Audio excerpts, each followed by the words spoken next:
Guys, I'm really pleased to welcome to the podcast Stacy Langton. If you've seen Police State, she is featured in the film. She's actually a mom of six, a resident of Northern Virginia, active in local issues involving schools and school boards.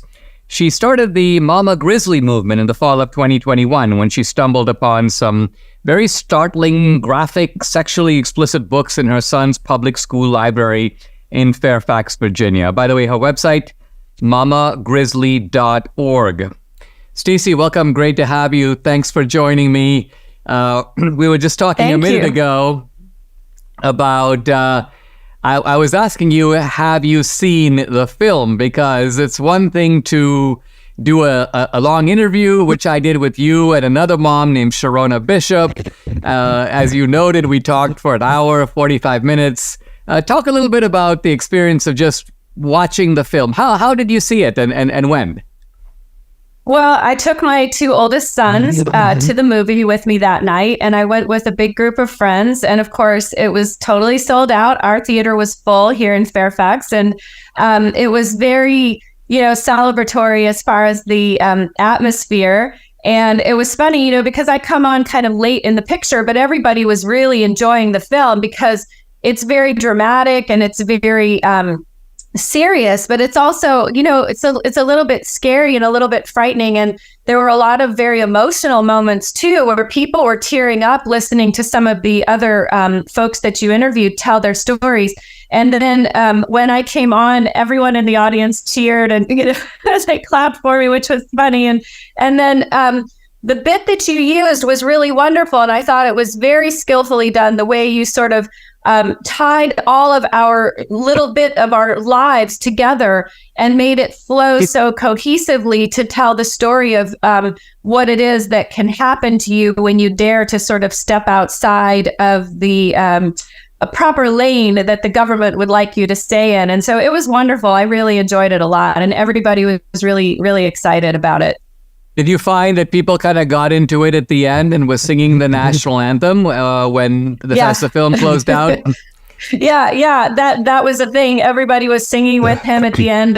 The man in the jail cell, who sings when he hears the other prisoners singing the national anthem, and it was very moving. And afterwards, when I walked out of the theater, I didn't even realize Tara Rodas was there in the theater in my showing, and so she came up to me and she said, "Oh my God, I know you. I saw you in the movie." And I was like, oh, because I had just seen her on the screen moments before and I didn't know her at all. And I'd never run into her before. So that was really neat. We took a picture together, and several people came up to us afterwards and they said, it was kind of funny. There was a couple of kind of young teen boys who came up to us and they said, "Were you just in the movie just now in there?" And I say, yeah. And, they were excited and we took some pictures and stuff. So it was fun. It was a lot of fun. I got to say, going back a decade now, when I first made Obama's America 2016, my first documentary, I was very unnerved to see myself on the big screen because it's so big. I mean, your head is like 5 feet large, and it's not something you're used to. So it's quite a surreal experience. So that's kind of why I was asking is what it felt like to be in the theater. And it sounds like you were there with people who knew you, which of course makes the experience that much more interesting and enjoyable. Yeah, it definitely is surreal. And I mean, I have to say, well, when you get to hit a certain age, and I'm a woman of a certain age, it's kind of like, oh, golly, look at all the wrinkles or whatever. But, you just kind of got to let it go at this point. But it was a lot of fun. Stacy, we have a chance here to talk in a little more detail, not a lot more detail, but a little more about your story. And naturally, there's only a glimpse of it in the film. Let me start by just asking you, was there a single event that motivated you to say, hey, things are really out of control. I need to become more involved. Was there a single event, and what was that? Oh, yeah, there were actually two events that came in really close succession for me. And this is what made me feel like I had to do something. And first of all, find out. And then when I found out, to speak up.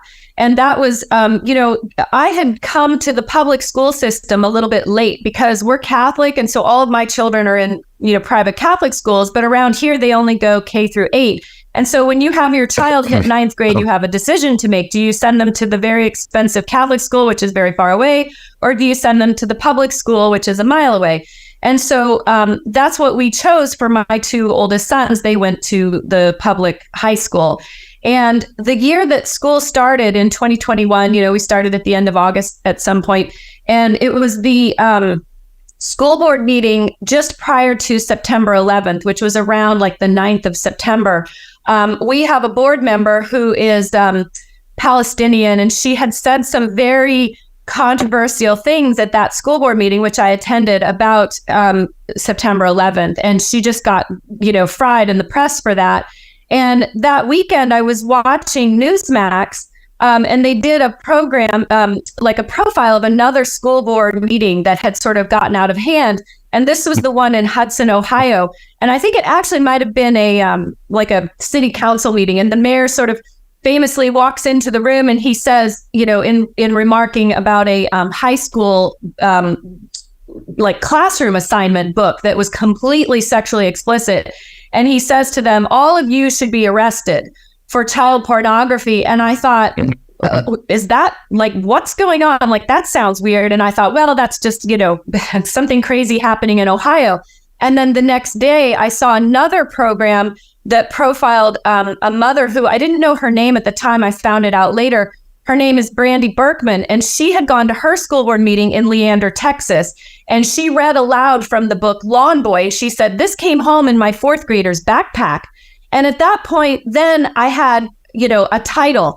And so I turned to my son and I said, why don't you bring me your school computer? Because we have school issued computers.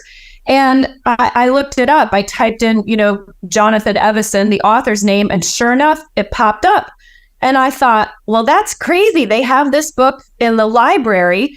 And then the next day I saw another video, because I think a lot of things were kind of starting to percolate to the surface in the media at that point. And I saw a video about the book Genderqueer. And I looked that one up in the computer, and sure enough, it was available too. And I thought, well, that's crazy.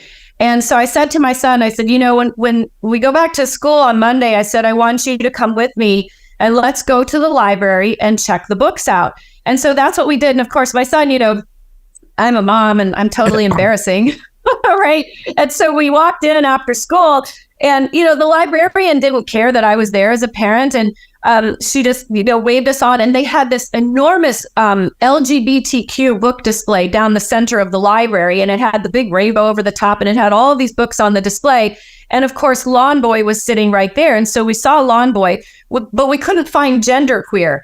And so we had to go ask the librarian for help. And she said, I don't know why it's not here on the LGBTQ display. And she said, let's go to the comic book section. So we did, which was all the way in the back of the library. And, there's a stack floor to ceiling of every comic book, which is, boys' favorite books, right? It's the Black Panther, it's the Avengers, it's, Batman and Robin, it's Superman.